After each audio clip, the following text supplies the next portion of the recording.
Friends, ಇವತ್ತು ಚಂಪಕಧಾಮ ಸ್ವಾಮಿ temple ಬಂದಿದ್ದೀವಿ. ಈ ತರ ಒಳಗೆ ಯಾವ ತರ ಪೂಜೆ ನಡೆಯುತ್ತೆ, ಮತ್ತೆ ಪ್ರಸಾದದ ವ್ಯವಸ್ಥೆ, ಮತ್ತೆ ಲಕ್ಷ್ಮೀ ನರಸಿಂಹ ಟೆಂಪಲ್ ಯಾವ ತರ ಇದೆ ಅಂತೇಳಿ ನಿಮ್ಗೆಲ್ಲ ವಿಡಿಯೋ ಮುಖಾಂತರ ತೋರ್ಸೋಣ.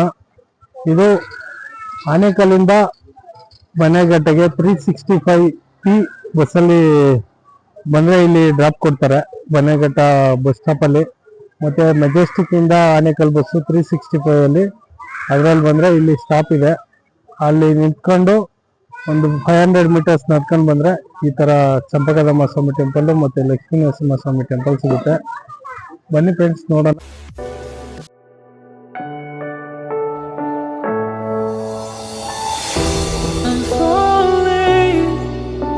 Tell me why I'm falling. Oh, life's calling, but it's hard because I'm. ಟೆಂಪಲ್ಗೆ ಹೋಗೋ ದಾರಿ ಇಲ್ಲಿ ಮುಖ್ಯ ದ್ವಾರ ಒಂದೇ. ಇದು ಮೇಲೆ ಬೆಟ್ಟ ಇದೆ, ಬೆಟ್ಟಕ್ಕೆ ನಡ್ಕೊಂಡು ಹೋಗ್ಬೇಕು. ಮೆಟ್ಲುಗಳಿದೆ, ಮೆಟ್ಲಲ್ಲಿ ನಡ್ಕೊಂಡು ಹೋಗ್ಬೇಕು. ಬನ್ನಿ ಈಗ ಮುಂದೆ ಹೋಗೋಣ. ನೋಡಿ ಫ್ರೆಂಡ್ಸ್, ಮೆಟ್ಲು ಈ ತರ ಇದೆ, ಹತ್ಕೊಂಡು ಹೋಗ್ಬೇಕು. ಇದು ಲಕ್ಷ್ಮೀ ನರಸಿಂಹ ಸ್ವಾಮಿ ಟೆಂಪಲ್. ಟೆಂಪಲ್ ಹತ್ರ ಬಂದ್ರೆ ಈ ಟೆಂಪಲ್ ಅಂದ್ರೆ ಲಕ್ಷ್ಮೀ ನರಸಿಂಹ ಸ್ವಾಮಿ ವೈನಿಗಿರಿ ಬೆಟ್ಟದ ಮೇಲೆ ನೆಲೆಸಿರ್ತಾರೆ. ಇದು ಬನ್ನೇಘಟ್ಟದಲ್ಲಿ ಬರುತ್ತೆ. ಬನ್ನಿ ಫ್ರೆಂಡ್ಸ್, ಒಳಗಡೆ ಯಾವ ತರ ಇದೆ ಅಂತೇಳಿ ವಿಡಿಯೋ ಮುಖಾಂತರ ನೋಡ್ಸ್ಕೊಂಡು ಹೋಗ್ತೀನಿ.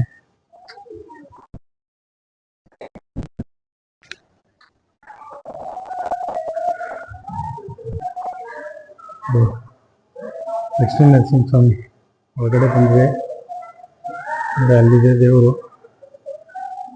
ನೋಡೋಣ, ನಿಮಗೆಲ್ಲ ವಿಡಿಯೋ ಮುಖಾಂತರ ತೋರ್ಸಕ್ಕೆ ಟ್ರೈ ಮಾಡ್ತೀನಿ. ಅಲೋ ಇದೆಯೋ ಇಲ್ಲೋ ಗೊತ್ತಿಲ್ಲ, ಹೋಗಿ ತೋರಿಸ್ತೀವಿ.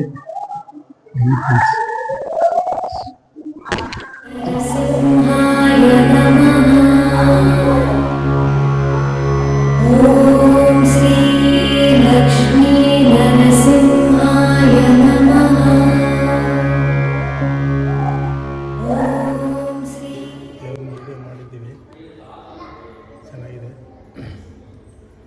ದರ್ಶನ ಆದಮೇಲೆ ಈಗ ಬಂದಿಲ್ಲಿ ಕೂತಿದ್ದೀವಿ ಸ್ವಲ್ಪ ಹೊತ್ತು.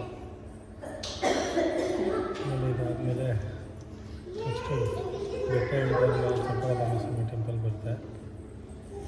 ಇಲ್ಲಿ ದೇವರು ಯಾವ ಥರ ಇದೆ ಅಂತೇಳಿ ನಿಮಗೆ ತೋರಿಸ್ತೀನಿ. Okay friends. ಇಲ್ಲಿ ಲಕ್ಷ್ಮೀ ನರಸಿಂಹ ಸ್ವಾಮಿ ಟೆಂಪಲ್ ಒಳಗಡೆ ಇದೊಂದು ಬೋರ್ಡ್ ಇದೆ. ಏನು ಬೋರ್ಡ್ ಅಂದರೆ ಪೂಜೆಗಳಿಗೆ ಎಷ್ಟು ರೇಟ್ ಆಗುತ್ತೆ ಮತ್ತು ಪೂಜೆಗಳು ಯಾವ್ಯಾವ ಪೂಜೆ ಬರುತ್ತೆ ಅಂತೇಳಿ, ಅದಕ್ಕೆ ಎಷ್ಟೆಷ್ಟು ಖರ್ಚಾಗುತ್ತೆ ಅಂತೇಳಿ ಈ ಬೋರ್ಡಲ್ಲಿ ನೋಡ್ತಾ ಇರ್ಬೋದು. ಅಭಿಷೇಕಕ್ಕೆ 600 ರೂಪಾಯಿ, ಕ್ಷೀರಾಭಿಷೇಕ 400 ರೂಪಾಯಿ, ಅರ್ಚನೆಗೆ 10 ರೂಪಾಯಿ, ಸಹಸ್ರನಾಮ 50 ರೂಪಾಯಿ, ಮತ್ತು ವಾಹನೋತ್ಸವ 750. ಆ ಥರ ಡಿಫ್ರೆಂಟಾಗಿ ಪ್ರಕಾರ ನಾವು ಪೂಜೆಗೆ ಮಾಡಿಸ್ಕೋಬೋದು. ಓಕೆ, ಮತ್ತು ಇಲ್ಲೇನು ನೋಡ್ತಾ ಇದ್ದೀರಾ, ಇಲ್ಲಿ ಮದುವೆ ಕೂಡ ಮಾಡಿಸ್ತಾರೆ. ಲಕ್ಷ್ಮೀ ನರಸಿಂಹ ಸ್ವಾಮಿ ಟೆಂಪಲ್ ದರ್ಶನ ಮುಗಿಸ್ಕೊಂಡ್ರೆ ಈಗ ಔಟ್ಸೈಡ್ ಬಂದಿದ್ದೀರಿ. ಈ ಥರ ನೋಡ್ತಾ ಇದ್ದೀರಾ ನೀವು, ಇದೆಲ್ಲ ವ್ಯೂಸು ಚೆನ್ನಾಗಿದೆ. ಫ್ಯಾಮಿಲಿ ಸಮೇತ ಬಂದು ನೀವು ಒಂದಿನ ರಜೆ ಇದ್ದರೆ ಇಲ್ಲಿ ಬಂದು ಆರಾಮಾಗಿ ಫ್ಯಾಮಿಲಿ ಸಮೇತ ಬಂದು ಟೈಮ್ ಪಾಸ್ ಅಂದರೆ ದೇವ್ರ ದರ್ಶನ ಮಾಡಿ, ಆಮೇಲೆ ಕೆಳಗೆ ಚಂಪಕಧಾಮ ಸ್ವಾಮಿ ಟೆಂಪಲ್ ಇದೆ, ಮತ್ತು ಅಲ್ಲಿ ಬನ್ನೇಘಟ್ಟ ಉದ್ಯಾನವನ ಇದೆ. ಅದೆಲ್ಲ ಒಂದಿನ ನೋಡ್ಕೊಂಡು ಹೋಗ್ಬೋದು. ಈಗ ಲಕ್ಷ್ಮೀ ನರಸಿಂಹ ಸ್ವಾಮಿ ದರ್ಶನ ಆಯಿತು. ಈಗ ಕಲ್ಯಾಣಿಗೆ ಹೋಗ್ತಾ ಇದ್ದೀವಿ. ಬನ್ನಿ, ಇಲ್ಲಿಂದ ಎಷ್ಟು ದೂರ ಆಗುತ್ತೆ ಅಂದರೆ ಲಕ್ಷ್ಮೀ ನರಸಿಂಹ ಸ್ವಾಮಿ ಟೆಂಪಲ್ ಇಂದ ಒಂದು 2 ಕಿಲೋಮೀಟರ್ಸ್ ಆಗುತ್ತೆ. ಅದು ವಾಕಬಲ್ ಹೋಗ್ಬೇಕು. ಇಲ್ಲಿ ಯಾವುದೇ ರೀತಿ ವಾಹನದ ವ್ಯವಸ್ಥೆ ಏನಿರಲ್ಲ, ಬೈ ವಾಕಿಂಗ್ ಹೋಗ್ಬೇಕು. ಬನ್ನಿ, ಅದು ಯಾವ ಥರ ಇರುತ್ತೆ ನಿಮ್ಗೆ ತೋರಿಸ್ತೀನಿ. ಫ್ರೆಂಡ್ಸ್ ಅಲ್ಲಿ ಬೆಟ್ಟದಿಂದ ಇಳ್ಕೊಂಡು ಈ ಮಣ್ ರೋಡಲ್ಲಿ ನಡ್ಕೊಂಡು ಹೋಗ್ತಾ ಇದ್ರೆ ಕಲ್ಯಾಣಿ ಬರುತ್ತೆ. ಇಲ್ಲಿಂದ ಒಂದು 2 ಕಿಲೋಮೀಟರ್ಸ್ ಆಗುತ್ತೆ.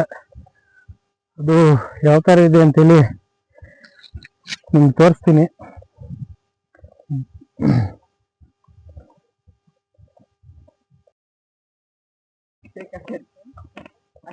ಫ್ರೆಂಡ್ಸ್ ನಾವು ಹೋಗ್ತಾನೆ ಇದ್ದೀವಿ, ಇನ್ನೂ ಬಂದಿಲ್ಲ, ಹೋಗ್ತಾ ಇದ್ದೀವಿ. ಬನ್ನಿ, ಈಗ ಫಾಲೋ ಮಾಡ್ತಾನೆ ಇರಿ. ನೀವು ನೋಡ್ಸೋದಕ್ಕೋಸ್ಕರ ನಮ್ಗೆ ಕಷ್ಟ ಆದ್ರೂ ಪರವಾಗಿಲ್ಲ, ನಿಮ್ಗೆ ಇವತ್ತು ಕಲ್ಯಾಣಿ ಮತ್ತೆ ಟೆಂಪಲ್ಸ್ ಎಲ್ಲ ನೋಡಿಸ್ತೀವಿ. ಬನ್ನಿ. ನೆಟ್ರಾಜ ಅನ್ಬಾರ್ದವ್ರೆ, ಏನಿದ್ ನಮ್ ಜಾಗ ಹಿಂಗಾಗೋಯ್ತು, ಬೆಟ್ಟ ಯಾಕೆ ಹಿಂಗಾಗೋಯ್ತು ನೋಡ್ರಿ. ಯಾರೋ ನೆಟ್ರಾಜ ಎಲ್ಲಿದ್ರು ಬಿಡ್ಬೇಕಪ್ಪ.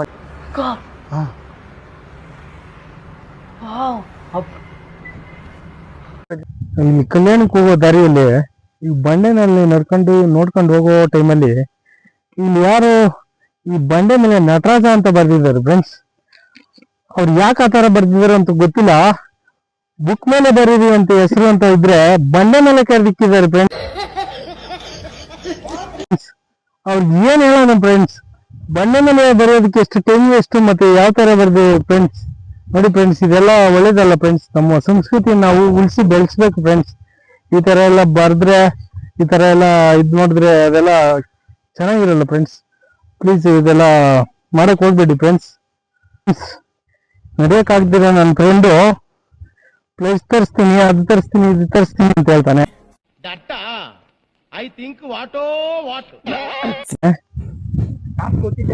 ನೋಡಿ ಫ್ರೆಂಡ್, ಇವನೇ ಪ್ರೀತಮ್ ಅಂತೇಳಿ ನಡೆಯಕ್ ಆಗಲ್ಲ ಫ್ರೆಂಡ್ಸ್. ಇವನು ಫ್ಲೈಟ್ ಕೇಳಿದ್ದೆ, ಕಾಸು ಕೊಟ್ಟಿದ್ದೆ, ಕನ್ನಡ ಮಕ್ಳು ಬಂದೇ ಇಲ್ಲ ಅವರು. ನೋಡಿ ಫ್ರೆಂಡ್ಸ್ ಏನೇನು ಅಂತಾನೆ. ಇಲ್ಲಿ ನೋಡಿದ್ರೆ ಲವರ್ ಗ್ಲಾಸ್ ಎಲ್ಲ ಬಂದವ್ರೆ ಫ್ರೆಂಡ್ಸ್. ಏನಿದು ಬರ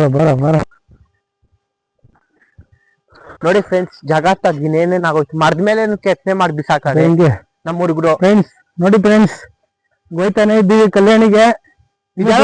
ಬಿಟ್ಚಪ್ರಿ ಬಟ್ ಇದೆಲ್ಲ ಪರಿಸರ ಚೆನ್ನಾಗಿದೆ, ಮರಗಳು ಎಲ್ಲ ಇದೆ. ಇದು ಬನ್ನೇರಘಟ್ಟ ಕಾಡಲ್ಲಿ ನಡ್ಕೊಂಡು ಹೋಗ್ತಾ ಇದ್ದೀವಿ. ನಡ್ಕೊಂಡು ಹೋಗೋ ಟೈಮಲ್ಲಿ ಯಾವುದೇ ರೀತಿ ಕಾಡು ಪ್ರಾಣಿಗಳೆಲ್ಲ ಯಾವುದನ್ನು ಡಿಸ್ಟರ್ಬ್ ಮಾಡಲ್ಲ, ಆರಾಮಾಗಿ ಹೋಗ್ಬೋದು. ಧೈರ್ಯವಾಗಿ ಹೋಗಿ ಬನ್ನಿ. ಯಾವಾಗ್ಲಾದ್ರೂ ಬನ್ನೇರಘಟ್ಟಕ್ಕೆ ಬಂದ್ರೆ ಕಲ್ಯಾಣಿಗೆ ವಿಸಿಟ್ ಮಾಡಿ, ಚೆನ್ನಾಗಿದೆ. ನಾನು ಆಲ್ರೆಡಿ ಒಂದ್ಸಲಿ ನೋಡಿದ್ದೀನಿ, ನನ್ನ ಫ್ರೆಂಡ್ಸ್ ನೋಡಿಲ್ಲ ಅಂತ ಹೇಳಿದ್ರು, ಅದಕ್ಕೆ ಕರ್ಕೊಂಡು ಹೋಗ್ತಾ ಇದ್ದೀನಿ. ನೀವು ಬನ್ನಿ, ಫ್ಯಾಮಿಲಿ ಸಮೇತ ಬಂದು ಈ ನರಸಿಂಹಸ್ವಾಮಿ ಟೆಂಪಲ್, ಚಂಪಕಧಾಮ ಸ್ವಾಮಿ ಟೆಂಪಲ್ ಮತ್ತೆ ಕಲ್ಯಾಣಿಯಲ್ಲಿ ಸುಮಾರು ದೇವ್ರುಗಳಿದಾವೆ. ಮತ್ತೆ ಕಲ್ಯಾಣಿ ಎಲ್ಲ ಇದೆ, ಅಲ್ಲೆಲ್ಲ ಹೊಳೆ ತರ ಎಲ್ಲ ಇದೆ. ಅದೆಲ್ಲ ನೋಡಿಸ್ತೀನಿ ನಾನು ಫ್ಯೂಚರ್ ಮುಂದೆಗಡೆ. ಯಾರು ಭಯ ಬೀಳಕ್ ಹೋಗ್ಬೇಡಿ, ಅಲ್ಲೆಲ್ಲ ಜಾಸ್ತಿ ಮರಗಳಿದಾವೆ ಅಂತೇಳಿ. ಮಣ್ ರೋಡ್ ಇದೆ, ಬಟ್ ಚೆನ್ನಾಗಿದೆ. ನೀವೆಲ್ಲರೂ ಫ್ಯಾಮಿಲಿ ಸಮೇತ ಬನ್ನಿ ಫ್ರೆಂಡ್ಸ್. ಸುವರ್ಣಮುಖಿಗೆ ಎಂಟ್ರಿ ಆಗ್ತಾ ಇದ್ದಂಗೆ ಒಂದು ಶಿವನ ದೇವಸ್ಥಾನ ಇದೆ. ಆ ಶಿವನ ದೇವಸ್ಥಾನದಲ್ಲಿ ಒಬ್ಬರು ಪೂಜಾರಿಗಳಿದ್ದಾರೆ. ಅವ್ರು ನಮ್ಮನ್ನು ನೋಡಿ ಕರೆದು ದೇವಸ್ಥಾನ ಚೆನ್ನಾಗಿದೆ, ಬಂದು ಇಲ್ಲಿ ವಿಸಿಟ್ ಮಾಡಿ ಅಂತೆಲ್ಲ ಹೇಳಿದ್ರು. ಈಗ ಅವರು ದೇವಸ್ಥಾನದ ಹಿನ್ನೆಲೆ ಹೇಳ್ತಾರೆ, ಅವ್ರ ಬಾಯಿಂದನೇ ಹೇಳಿ. ನಮಸ್ಕಾರ ಒಮ್ಮೆ. ಇದು 1024 ವರ್ಷದ ಇತಿಹಾಸ ಇದೆ. ಜನ್ಮೇಜಯ ಅನ್ನೋರು ಇಲ್ಲಿ ಬಂದು ಅವರ ಪಾಪ ವಿಮೋಚನೆ ಆಯಿತು. ಅವ್ರಿಗೆ ನಾಗದೋಷ ಆಯಿತು, ನಾಗದೋಷ ಪರಿಹಾರ ಆಯಿತು. ಚರ್ಮರೋಗ ಇತ್ತು, ಅದು ಪರಿಹಾರ ಆಯಿತು. ಸುಮಾರು 1000 ವರ್ಷದ ಹಿಂದೆ ಬಂದಿದ್ದ ಇತಿಹಾಸ ಇವತ್ತಿಗೂ ಇದು ಪ್ರತಿಷ್ಠಾಪನೆಯಾಗಿ ನಡೀತಾ ಇದೆ. ಇಲ್ಲಿ ಯಾವುದೇ ರೀತಿಯಾದ ನಿಮಗೆ ಚರ್ಮ ಕಾಯಿಲೆಗಳು, ಚರ್ಮ ರೋಗ ಏನೇ ಇದ್ರೂ ಇಲ್ಲಿ ಮೇಲಾಗುತ್ತೆ. ಕಲ್ಯಾಣಿಯಲ್ಲಿ ನೀವು ಸ್ನಾನ ಮಾಡಬೇಕು, 3 ಸಲ ಸ್ನಾನ ಮಾಡಬೇಕು. ಅಮಾವಾಸ್ಯೆಗೆ ನೀವು ಅನುಕೂಲ ಕೆಲಸಗಳೆಲ್ಲ ಸಿದ್ಧ ಆಗುತ್ತೆ. ಇಲ್ಲಿ ನಾಗದೋಷ ಪರಿಹಾರ ಇದೆ. ಇಲ್ಲಿ ನಾಗದೋಷಕ್ಕೂ ಸಹ ಉತ್ತಮವಾದ ರೀತಿ ನಿಮಗೆ ಇದು ಸಿಗುತ್ತೆ. ನೀವು ಇಲ್ಲಿ ಬರಬೇಕು ಅಂತಂದರೆ ಬನ್ನೇರಘಟ್ಟದಿಂದ 2.5 ಕಿಲೋಮೀಟರ್ ಆಗುತ್ತೆ. ಸುವರ್ಣಮುಖಿ ಅಂತ ಕ್ಷೇತ್ರ, ಇಲ್ಲಿಗೆ ನೀವು ಬರ್ಬೋದು ನಡ್ಕೊಂಡು. ಇನ್ನೊಂದು ದಾರಿ ಇದೆ, ಕಡ್ಲಿಪುರ ರೋಡಲ್ಲಿ ಶನಿಮಹಾತ್ಮನ ದೇವಸ್ಥಾನ ಇದೆ, ಅಲ್ಲಿಂದ ಸಹ ಬರ್ಬೋದು. ನಿಮ್ಮ ಕಷ್ಟಗಳು ಏನೇ ಇದ್ರೂ ಇಲ್ಲಿ ನಿವಾರಣೆ ಆಗುತ್ತೆ. ಖಂಡಿತ ನೀವು ಬನ್ನಿ. ಭಗವಂತ ಎಲ್ಲ ಹೇಳಿ ಸುಮ್ಮನೆ ಬಂದು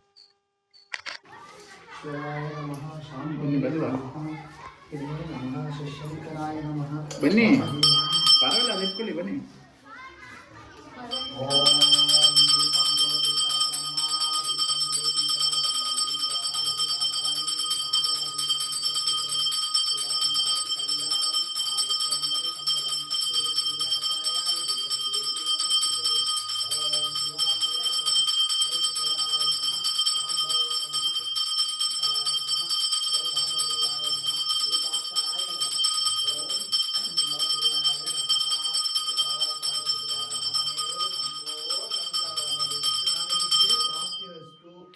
ಆಯುಷ್ಯಾರೋಗ್ಯ ಪ್ರಾಪ್ತಿ ಎಲ್ಲ ಕಷ್ಟ.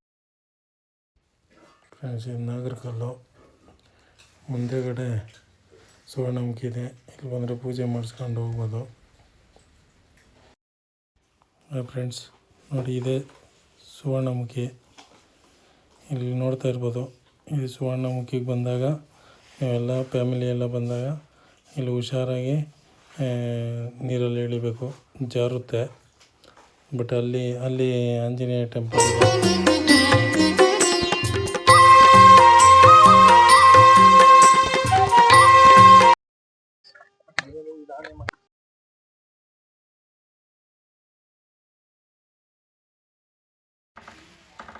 ಫ್ರೆಂಡ್ಸ್, ಈಗ ಚಂಪಕಧಾಮ ಸ್ವಾಮಿ ಟೆಂಪಲ್ಗೆ ಬಂದರೆ ಇಷ್ಟೊತ್ತು ನೀವು ಲಕ್ಷ್ಮೀ ನರಸಿಂಹಸ್ವಾಮಿ ಟೆಂಪಲ್ಲು ಮತ್ತು ಕಲ್ಯಾಣಿ ನೋಡಿದ್ರೆ, ಅಂದರೆ ಸುವರ್ಣಮುಖಿ ನೋಡಿದ್ರೆ, ಈಗ ಚಂಪಕಧಾಮ ಸ್ವಾಮಿ ಟೆಂಪಲ್ಗೆ ಬಂದಿದ್ದೀವಿ.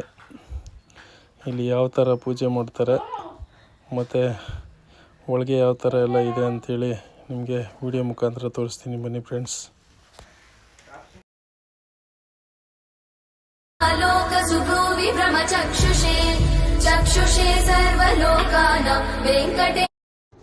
ನೋಡಿ ಫ್ರೆಂಡ್ಸ್, ಇದು ತುಲಾಭಾರ. ಇಲ್ಲಿ ಏನಾದರೂ ಹರಕೆ ಇದ್ದರೆ ಈ ತುಲಾಭಾರದಲ್ಲಿ ತೀರಿಸ್ಬೋದು. ದವಸ ಧಾನ್ಯಗಳು ಏನಾದರೂ ಇಟ್ಟು ನೀವು ಹರಕೆ ತೀರಿಸ್ಬೋದು. ನೀವು ಅಲ್ಲಿ ನೋಡ್ತಾ ಇದ್ದೀರಾ, ಅಲ್ಲಿ ಚಾಟ್ ಇದೆ. ಆ ಚಾಟಲ್ಲಿ ಯಾವ ಥರ ಪೂಜೆಗಳಿಗೆ ಅಭಿಷೇಕಕ್ಕೆ ಅದಕ್ಕೆಲ್ಲ ಎಷ್ಟೆಷ್ಟು ಆಗುತ್ತೆ ಅಂತೇಳಿ ಮೆನ್ಷನ್ ಮಾಡಿದ್ದಾರೆ. ಅದ್ರ ಪ್ರಕಾರ ನೀವು ಮಾಡಿಸ್ಬೋದು. ನೋಡಿ ಫ್ರೆಂಡ್ಸ್, ಇದು ಚಂಪಕಧಾಮ ಸ್ವಾಮಿಯಲ್ಲಿ ಕೂಡ ಊಟ, ಮಧ್ಯಾಹ್ನ ಪ್ರಸಾದ ಇರುತ್ತೆ. ಟೆಂಪಲೆಲ್ಲ ಮುಗಿಸ್ಕೊಂಡು ಆಮೇಲೆ ಬನ್ನೇಘಟ್ಟ ಉದ್ಯಾನವನಕ್ಕೆ ಬಂದರೆ ಜಾಸ್ತಿ ಜನ ಇರೋದ್ರಿಂದ ನಾವು ಹೋಗಿಲ್ಲ. ನೆಕ್ಸ್ಟ್ ಟೈಮ್ ನೀವು ಬಂದಾಗ ಇಲ್ಲಿ ಬಂದು ವಿಸಿಟ್ ಮಾಡಿ, ಚೆನ್ನಾಗಿದೆ. ಮತ್ತೆ ಭೇಟಿಯಾಗೋಣ. ನಮಸ್ಕಾರ.